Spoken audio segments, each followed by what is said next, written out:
Hola, hola, ¿cómo están? Muy buenas tardes, bienvenidas y bienvenidos a Resentidos. Mi nombre es Jonathan Pérez. Gracias por estar con nosotros en este martes. Y pues vamos a empezar con un tema, por supuesto, antes deseándole que tenga usted muy buen provecho, donde quiera que esté, pues le mandamos un saludo. Conéctense, ya saben ustedes que aquí es comentando, compartiendo y comiendo. Así que bueno, pues vamos a empezar. Oigan, les tengo un tema que creo que es muy importante. Yo ya les he comentado que siempre hay que leer, aunque a veces nos cause incluso, bueno, a veces nos causa mucha burla, nos causa hasta, digamos, risa, ¿no? Lo que escribe la comentocracia en los medios del gran capital, en la prensa inmunda.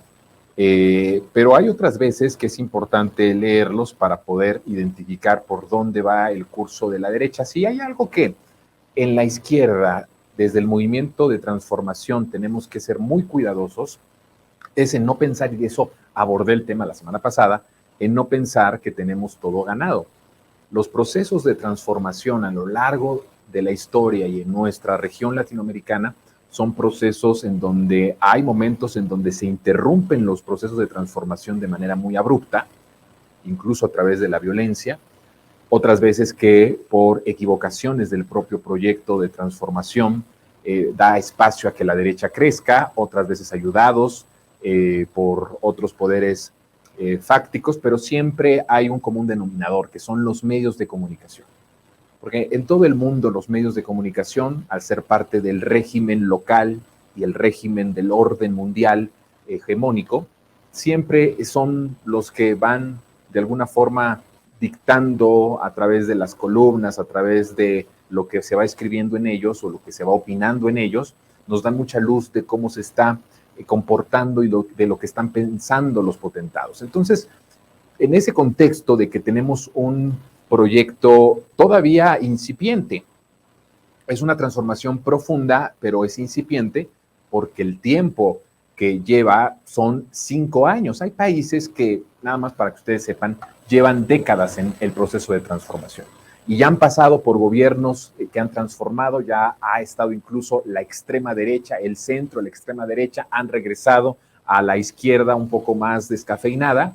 Ya ha llevado mucho tiempo los procesos de transformación.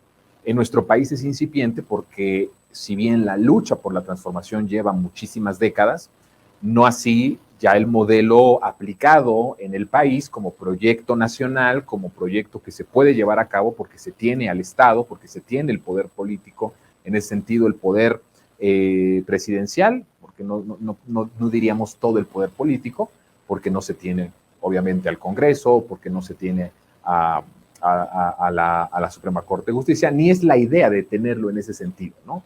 Lo que se está buscando es que estos poderes sean también independientes de los poderes fácticos, de los poderes económicos y del poder del crimen organizado. Eso es lo que se busca. No se busca acapararlos, cooptarlos o absorberlos. Esa no es la idea. Pero en un país como México, con esta incipiente transformación, con muy poco tiempo, aunque en la realidad, fíjese que es algo muy importante esto, en la realidad, este proceso de transformación, aunque lleva muy poco tiempo, cuando hablamos de profundidad y cuando hablamos de calidad del proceso, es un proceso que nos da la idea como si esto ya tuviéramos por lo menos más de una década de gobiernos progresistas, cuando han sido 5 años. Ese es el sello del presidente López Obrador. O sea, no nos garantiza que la siguiente persona que gobierne el país, que la presidenta o el presidente de la transformación en los siguientes 6 años, 2024-2030, tenga este sello, que es el del presidente López Obrador, que ha hecho con un sexenio lo de 2 o más sexenios. Entonces, por eso tenemos la idea de que es un proceso que ya lleva, que como si lleváramos muchos años, y en realidad es incipiente porque llevamos 5 años. De esa forma, y en ese contexto, es que tenemos que ir viendo y no confiarnos. Yo he aquí alertado sobre la idea, que es una idea que no nos ayuda, que es tramposa y que hasta nos perjudica, de sentirnos en la complacencia, ¿no? En la autocomplacencia del triunfalismo, del que estamos muy arriba en las encuestas, de que ya es puro trámite lo de las elecciones de 2024, porque quien quede en la encuesta el 6 de septiembre, ese va a ser prácticamente el que sea la o el presidente de la República. No, no tenemos que ir a eso, no tenemos que confiarnos en ese grado. Sería irresponsable el que nosotros caigamos en ese nivel de triunfalismo, de pensar y dar por hecho que el triunfo en 2024 es irremediable. Si hay algo que sucede en política es que nada es totalmente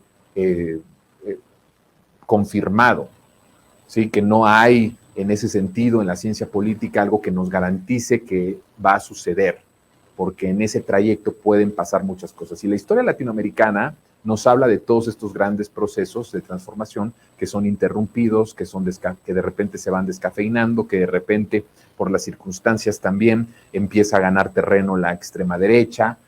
Es que es un tema pendiente para esta semana hablar de la extrema derecha, que es un proyecto bien estructurado, que tiene representación en nuestro país y que tiene dinero. Entonces, hay en la escena política, aunque veamos una oposición pedorra, aunque veamos una oposición derrotada en ese sentido, esa oposición, esa representación del régimen en su expresión política, tiene a los grandes oligarcas, tiene a Estados Unidos a su favor, tiene a la oligarquía transnacional a su favor. Es decir, no tenemos que menospreciar y dar por hecho que el triunfo lo tenemos asegurado. Por eso es que el tema de hoy es seguir viendo cómo se comporta la derecha y cuáles son los pasos que la derecha va a hacer ante un momento y una circunstancia que son circunstancias bastante complicadas para esa parte del régimen, esa expresión política, ¿no? Tenemos en estos momentos una circunstancia inmejorable para seguir transformando al país, pero también al mismo tiempo, por la gran acumulación que tiene Morena del poder, de que exista o haya posibilidad de una división que debilite el impulso de la transformación para los siguientes años. Ese es uno de los grandes peligros. Por eso, en este proceso que inició ayer, de 70 días, en donde las diferentes, y los aspirantes a la candidatura van a hablar y van a tener un encuentro con las bases, un encuentro con el pueblo, me parece que son fundamentales el guardar lo más posible la unidad, no solo de las corcholatas o de y los aspirantes, de sus equipos de estrategia política o de marketing político, pero también de los ciudadanos y de nosotros como actores de influencia en algún medio o en algún espacio masivo de comunicación. Entonces,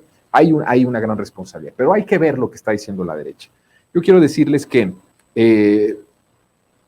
la verdad es que las garras de la derecha van por los jóvenes rumbo al 2024, es el plan que ellos tienen, y quiero leer algunas cosas de lo que está pasando, de una reunión que se dio y que de hecho se está planeando todo esto desde Estados Unidos. Fíjese, es un asunto, no necesariamente estoy diciendo que esté metido Estados Unidos en el plan, no lo descarto ni lo puedo confirmar, de lo que sí estoy diciendo es que geográficamente el plan se da en un estado de la Unión Americana.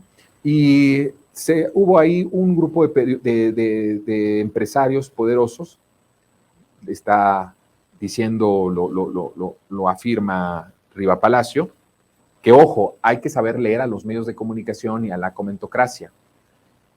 Regularmente estas personas mienten mucho cuando tiene que ver con cosas de la transformación, pero no son tan mentirosas cuando hablan de cosas de la derecha.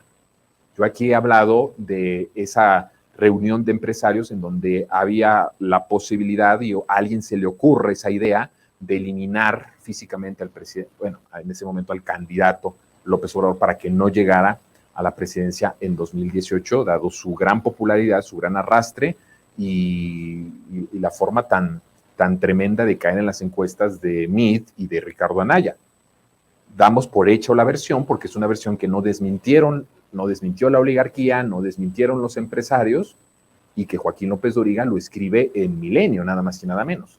Cuando se trata de columnas que hablan de la estrategia de la derecha o de lo que está pensando el régimen derrotado en el 2018, hay que darles más crédito que cuando hablan de la transformación. Cuando dicen, mis fuentes de Palacio me dicen que el presidente ya tiene un oxígeno, ¿no? Porque ya no está respirando por sí solo, y lo vemos todos los días ahí al presidente fuerte en las mañaneras, ¿no? Despachando desde ahí y dándole unos trancazos a la derecha política, económica y periodística también, o de los medios de comunicación, pues es poco creíble. Pero cuando hablan de la derecha hay que darles un poco más de crédito.